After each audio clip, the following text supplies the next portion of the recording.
For centuries, the Celtic tribes stood between two rising powers, Rome in the south and the Germanic world in the north.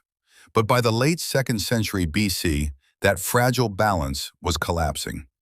Rome had already begun pushing north, conquering parts of southern Gaul and turning nearby Celtic kingdoms into client states.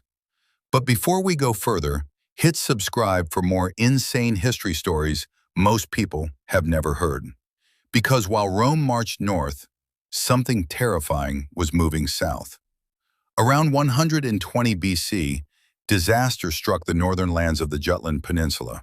Floods, freezing winters, or famine forced two massive tribes, the Cimbri and the Teutones, to abandon their homes.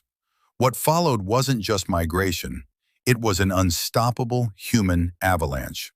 Over 200,000 warriors, along with their families, began moving south, smashing into Celtic territories and eventually into Rome's sphere of power.